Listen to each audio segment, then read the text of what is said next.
Eu faço muito conference call, porque eu trabalhei 10 anos para empresas americanas e cada semana nós tínhamos o call mundial, como aquele australiano que tinha que acordar todas, pelo menos uma vez por semana, às 3:30 da manhã para ele, para fazer o call às 4 da manhã. E atrapalha um pouco a sua vida. Quando nós falamos, nós entramos, como você está? Está tudo bem. Isso é a função fatigue da língua. Ou seja, quando você tenta se relacionar especificamente com aquela pessoa que você está perguntando.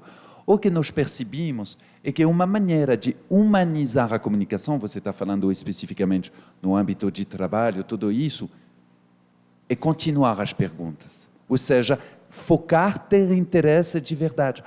Como você está desde a semana passada? Como foi aquele evento? Para tangibilizar o seu interesse, para não ficar só numa conversa que você poderia ter num elevador, mas falar, eu lembro que você falou isso, eu gosto daquela blusa, para criar uma conexão de verdade entre duas pessoas num momento específico. Eu era vendedor de publicidade, então eu tinha que encontrar muitas pessoas o tempo todo. Eu sempre tentava lembrar pelo menos de 3 pontos de cada encontro que eu anotava para trazer de novo, porque essa pessoa pensa imediatamente, ela focou, tem interesse de verdade e especificamente não é uma conversa que ele vai ter com tudo isso. É um pouco um truque, mas quando você usa truque, você abre um outro caminho para a pessoa não responder, estou tudo bem.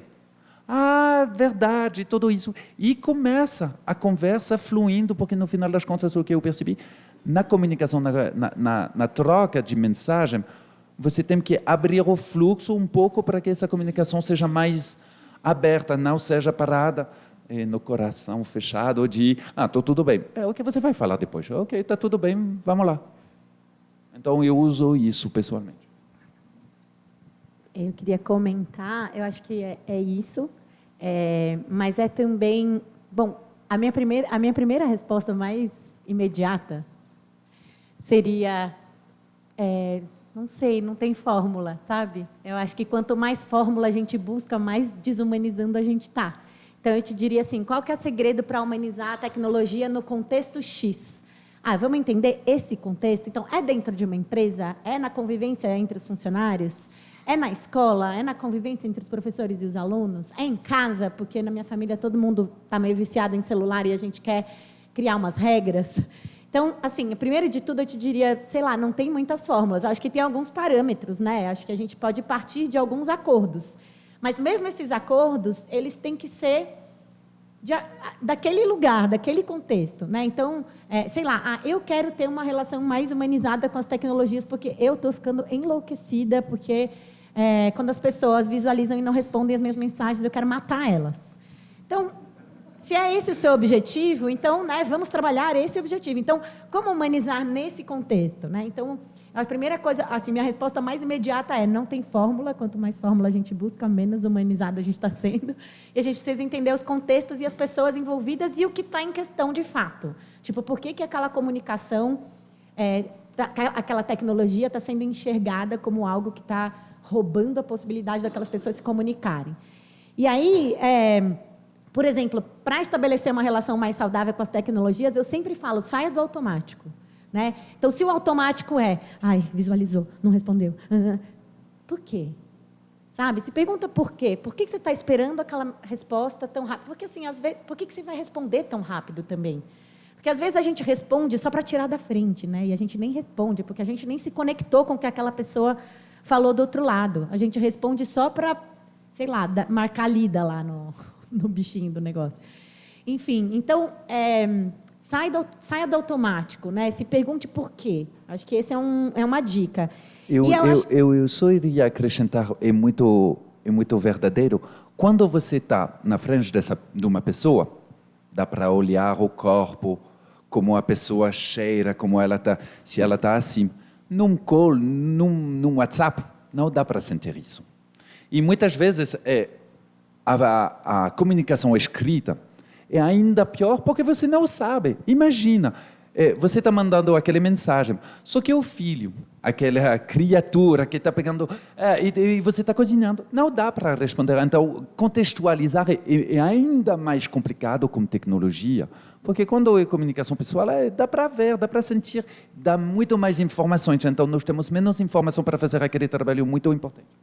Total, é você sempre essa chata que vai trazer a voz dos pesquisadores, mas tem um pesquisador aqui da PUC, o Norval Baitello, ele trabalha com uma concepção da história da ecologia da comunicação, onde eles falam assim, o corpo é nossa mídia primária. Então, o corpo fala e diz. Quanto mais camadas de mediação tecnológica a gente tem, mais a gente precisa se esforçar para se aproximar do que é a linguagem que o corpo pode contar, que pode falar. Porque a gente fala desse jeito. Então, mas eu não sei se tem uma resposta muito precisa e nem sei se eu te respondi também.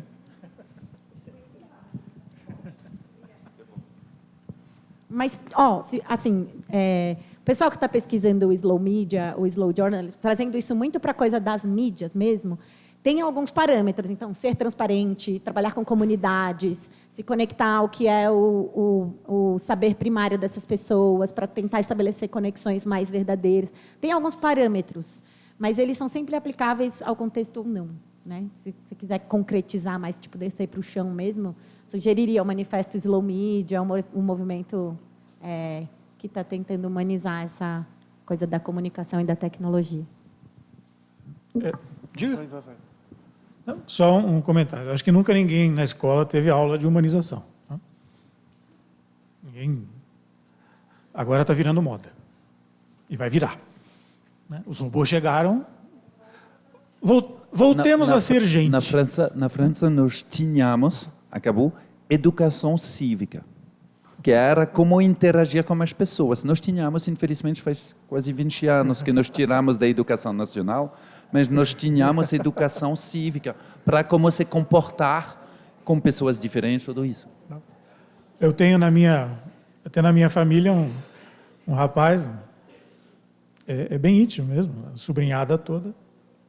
Ele é o típico exemplo hoje da pessoa 100% conectada. Sofre que nem um condenado, toma remédio para ansiedade, não consegue dormir.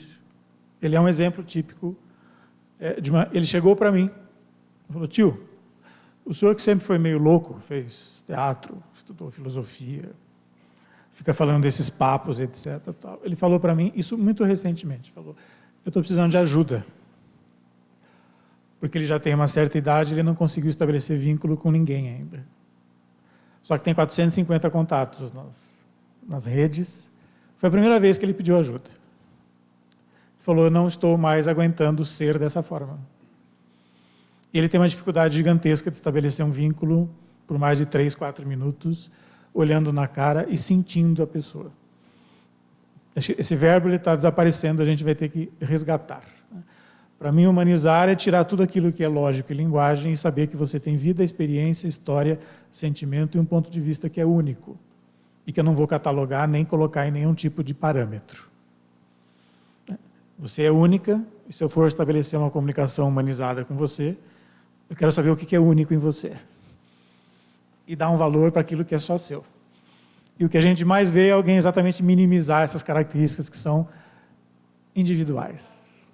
Eu coloco num padrão, eu coloco dentro de um jeito, então a dor é nossa, é minha, a sua é diferente da minha. A gente precisa começar a respeitar um lado que é único. E o único é a sua história. É o seu jeito, né? A sua dor e o peso que as coisas têm.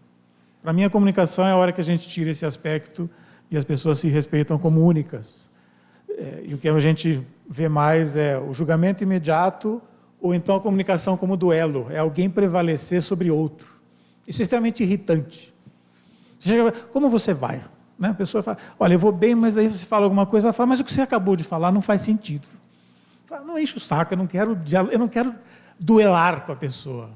Eu quero saber o que você tem de diferente e dessa diferença agregar mais para mim e vice-versa. Nós desaprendemos a comunicar no sentido de tornar comum. Né? A própria origem da palavra é o que é comum a ambos. Mas não é porque você falou diferente que eu preciso brigar para que aquilo que eu falo seja levado em consideração e que você adote esse ponto de vista que é meu. Pô, eu estou falando que é meu. Eu posso ficar 4 horas conversando com ele, discordar de tudo e enriquecer demais essa conversa. Eu não quero eliminá-lo, eu não quero colocá-lo num segundo patamar de duelo.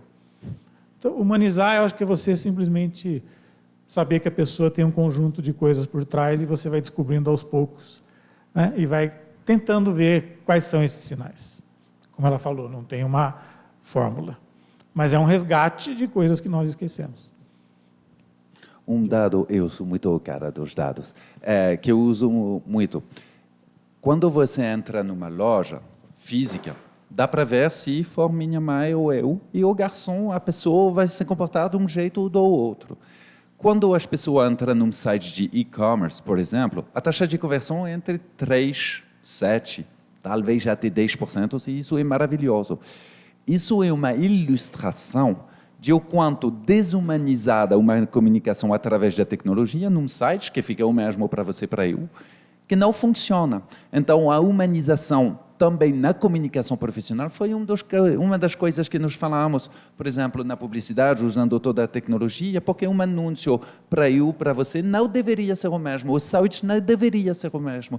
Então, até naquela economia paralela de e-commerce, de tudo isso, elas estão começando a entender que não é só dados, planilha Excel, e que para ter eficiência, tem uma eficiência na humanização da comunicação, da publicidade e tudo isso.